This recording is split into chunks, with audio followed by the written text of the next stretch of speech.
Okay, and hi, and welcome to my next Let's Play. The name is Rogue, if you forgot. I don't think you did. Hopefully. Today, we are playing a game called Megaman X, which is my favorite SNES game on the planet. Which is why I'm doing it, because I know there are a bunch of videos on YouTube that have already done this Let's Play to death, but I don't care. It's such a good game that I want to play it and talk to you while doing it. Besides, I'm a huge Mega Man fan, so it's like, this is my favorite series, so I know at least a decent amount of information. So it's, like, it was just cool. I have, like, some of the art books and stuff, so there's a bunch of inside information on there from Keiji Inafune. This game came out in 1993 for the SNES, and was the first game that Mega Man had on the SNES. It was a jump from the 8-bit system to 16-bit.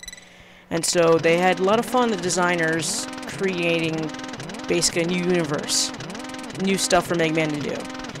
Or basically Megaman X. As you can see, he's the first of a new generation of robots which contain an innovative feature of the ability to think, feel, and make their own decisions. However, this ability could be very dangerous. If X were to break the first rule of robotics, a robot must never harm a human being. The results would be disastrous, and I fear no force on Earth could stop him. Approximately 30 years will be required before we can safely confirm his reliability. Unfortunately, I will not live to see that day, nor do I have anyone to carry on my work. Therefore, I have decided to seal him in this capsule, which will test his internal systems until his reliability has been confirmed. Please do not disturb the capsule until then.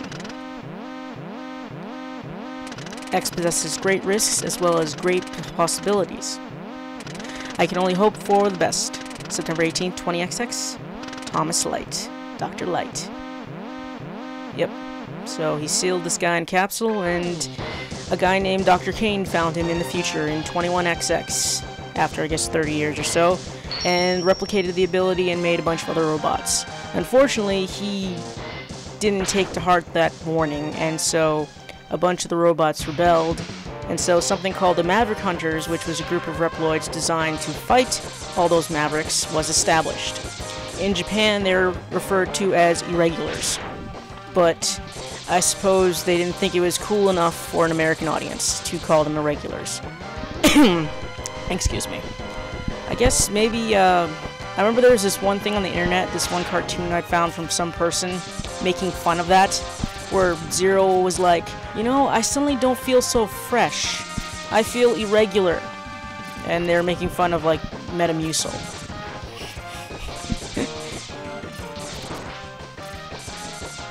I told you I've been a Mega Man fan for a while. Like, yeah. This is basically what inspired me to my own stuff, because actually I'm an artist by profession. I just graduated from art school, so this was a big influence in my work, which I'm now trying to make a webcomic, which I guess I could link or something, and it's got Mega Man tones in it. It's definitely influenced by Capcom, which is both a good and bad thing. Oh, get away from me, stupid bee-bomber.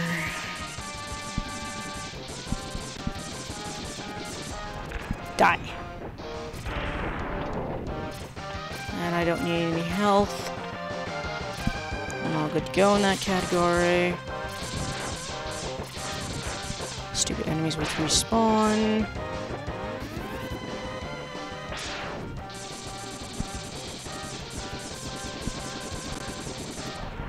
But actually, this was not the first Mega Man X game I played. I got into the SNES pretty late. It was 1998 or so, and I'd actually got into it because the first game I played was Mega Man X4 for the PlayStation, and I was like, oh my god, this is so cool, I need more. And so I found an SNES, and in a video store, sitting in a case, was this game.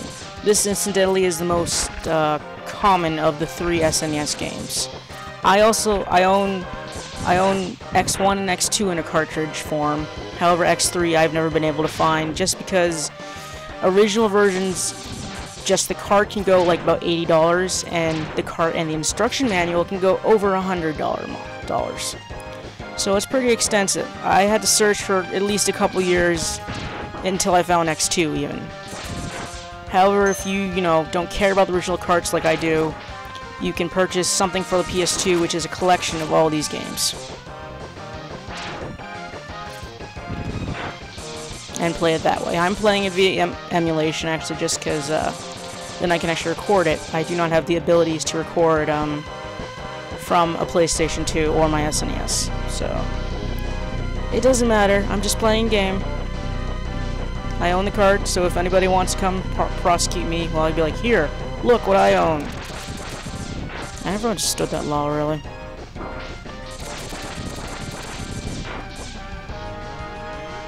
Now, the other ambiguity is that, like, technology which they declare irrelevant and outdated, you can technically freely use. Like, I know the NES falls into that category now, and so there are a bunch of knockoff NESs now available on the third party, just because the pins on the NES sucked and broke. This is, vile. He's a war machine. Can I defeat him? Can I defeat him? Can I defeat him? Nope. It's okay, this battle is designed to be unwinnable. He's also called Lava in Japan. Like lava. You worthless piece of scrap metal, did you think you could defeat me? Maybe. That's okay, because here comes my favorite character. Who's that? Who's that? It's Zero. Yeah! I love Zero. Actually, incidentally, one thing that the art book told you was that Keiji Inafune did not design X. Somebody else did, and he designed Zero, which he designed to be the next Mega Man. And kind of wilder looking than Megaman X. I guess I'm not strong enough to defeat him. X, you shouldn't expect to defeat him. He's designed to be a war machine after all. And you suck. Remember, you have not reached full power yet. If you use all the abilities you were designed with, you should become stronger. You may even become as powerful as I am. No, not really. Actually, you suck. You should go play in the sandbox. You should go play over there. Be a nice kid. I'll scout ahead and collect as much information on Sigma's fortress as I can. I'll meet up with you when you get there. See you later. Yeah, right. X, I know you can do it! Maybe not. Okay, maybe I bashed on X a bit too much. I'm sorry. I really am a Zero fan over an X fan. 7 minutes. So, that was the first level, and next time we will play the first stage of, you know, all these Mavericks, which is Chill Penguin. Yay.